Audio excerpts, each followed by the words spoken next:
This conference will now be recorded. I'd like to call the Village Public Works and Protection Committee meeting to order on Tuesday, November 2, 2021. Roll call, please. Gary Paul. Here. Jay Krieger. Here. John Euclid. Here. John Burnett. Here. And Allison Williams excused. Okay. The Pledge of Allegiance, please. I pledge allegiance to the flag of the United States of America and to the republic for which it stands, one nation, under God, indivisible, with liberty and justice for all.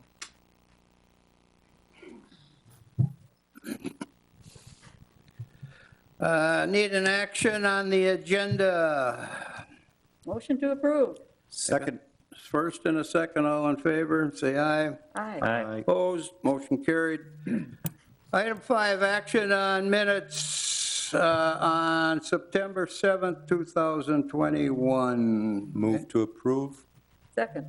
Move in a second, all in favor? Aye. Opposed, motion carried. Item 6, comments from the public. We have no public. We will miss that one. Item number 7, our only action item tonight. Action on reviewing and action regarding solid waste management service system. Mr. Martin is on the agenda for this. You're going to talk trash tonight?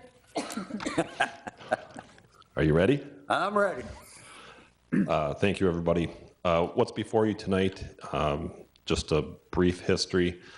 Back in 2002, the communities in the area in Brown, Outagamie, and Winnebago counties grouped together to form a consortium, if you will, to handle their solid waste and recycling needs.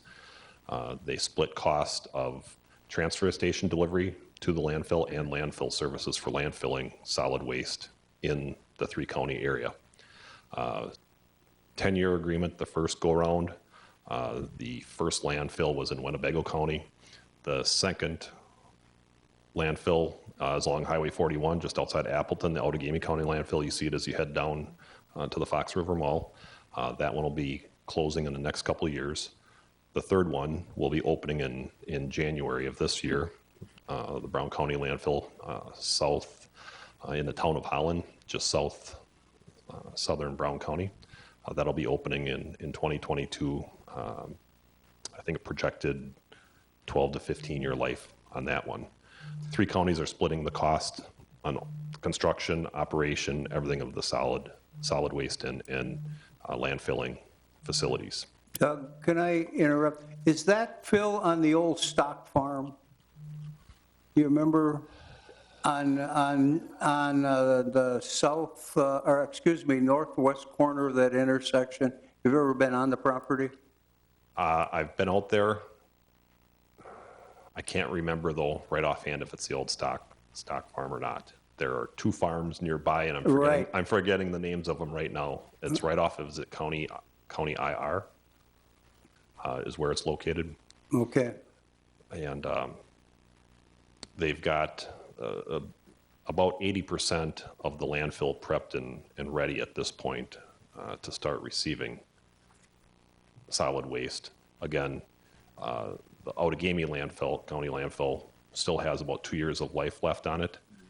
The DNR permits landfills, and you have certain dates by which you have to open it. So if you have one landfill that's not quite full yet, you still have to open the next one when the DNR says. That's why there's a little bit of overlap.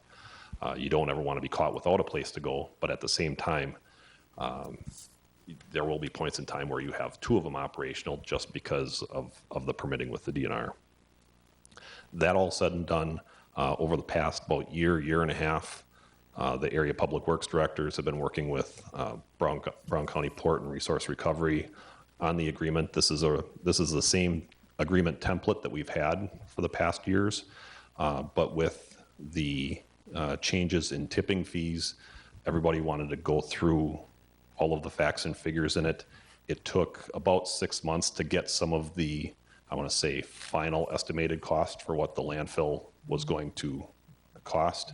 We didn't want to over or undershoot it too far. Made sure all of the agreements were in place with Outagamie and Winnebago so that everybody's still on board with all the operations, transferring everything from Outagamie to Brown County when the time came. Everything worked through just fine.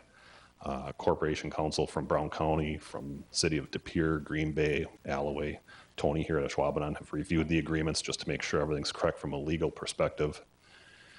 And where the rubber meets the road is the cost. The communities asked when this agreement started was start saving for the eventual landfill, not to fund the whole thing, but so that you don't have the entire landfill cost coming on board at one time, and then also set up some type of fund to phase in the cost increase. And the Brown County Solid Waste Board started doing so about, I want to say 5 or 6 years ago, built up a rate stabilization fund so that there's about an $8 per ton cost for the landfill. That cost is being spread over 5 years, and that $1.50 is being charged incrementally each year for 5 years to get up to that amount. So that rate stabilization fund is going to be used to offset those costs, the other $6.50 that first year, if you will, until we get to that $8 a ton. That $8 a ton brings the cost, forgive me here, I think currently this year is $43.84 per ton. Next year it'll be $47.82 per ton. So an increase. However, what's going to be offsetting that is the recycling market. About 4 years ago, the recycling market took a serious dive. The overseas demand for recyclables tanked, and the domestic need for recyclables wasn't there. It got to the point about, I think it was 3 budget seasons ago, we had to start budgeting a specific line to actually pay to get rid of our recyclables. It used to be we'd get money for it. We had started having to pay for getting rid of our recyclables. That was getting concerning because if that number would have gotten close to what you paid to get rid of garbage, you'd have people starting just to throw their recyclables away because it didn't matter. We didn't want to see that because we knew the market was going to come back. Well, it's come back in the past year and a half. This year, it's been averaging about $30 a ton that we're now getting in revenue. September, it was up to $81 a ton that we're getting for recyclables. It's come back in a strong way. We are not budgeting for $81 a ton. We're budgeting around $20 a ton safely as a revenue. All that being said, what this is going to do, it's when you add the numbers up, we actually have a slight decrease in this budget because the recycling revenue is there to offset it.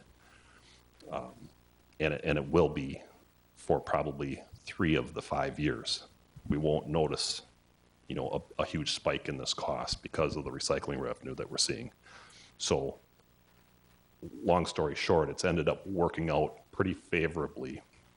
That isn't to say that in 10 years the recycling market can't tank again, but what this did, what this event did of 3 or 4 years ago is it started people thinking more of it. We had more entrepreneurs coming in and starting to look at how to reuse things.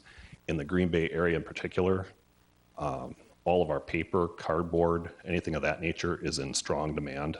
The mills, any of the fiber companies are always looking for the municipal recyclable cardboard and paper because of its quality.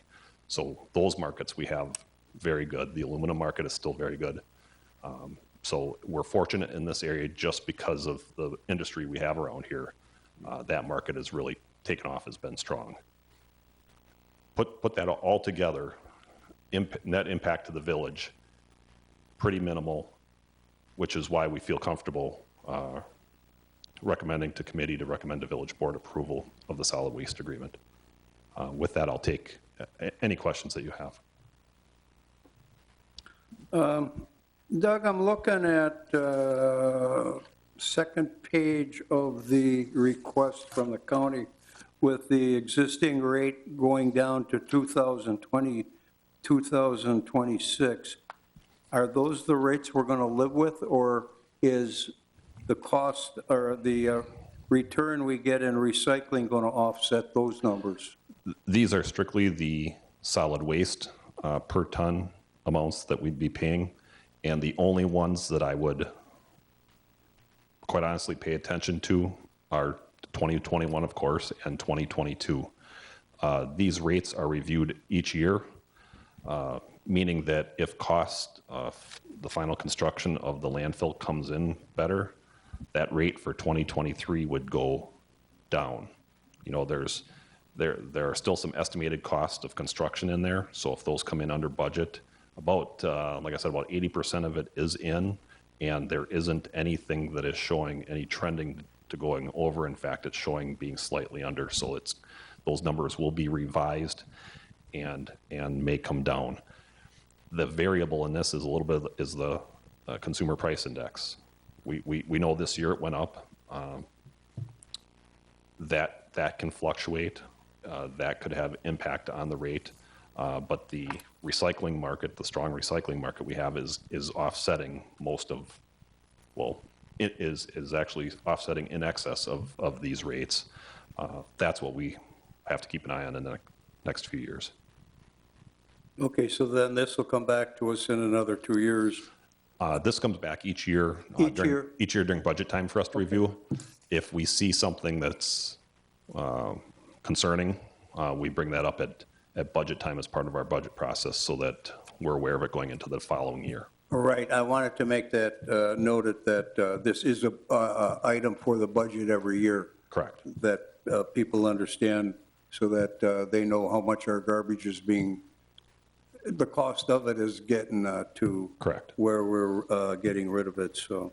Yeah, in broad terms, we produce about 5,000 tons of garbage each year, about 1,400 tons of recyclable materials. So that's for the village of Ashwaubenon. That's been about the average the past 5 years. That's your average, okay, okay. All right, anybody got any other questions? If not, I would like to have somebody make a motion on this subject. I will make a motion to approve the solid waste management services agreement. Second. Got a first and a second, all in favor? Aye. Aye. Opposed? Motion carried. Thank you, everybody. Thank you, Doug. Items for next agenda. Give the committee or people in the village here a notice if there's something you want to put on here. I have nothing at this time. There's nothing else, we'll entertain a motion to adjourn. So moved. Second. Second, third, fourth, all in favor? Aye. Opposed? Motion carried. Have a good evening. Thank you. This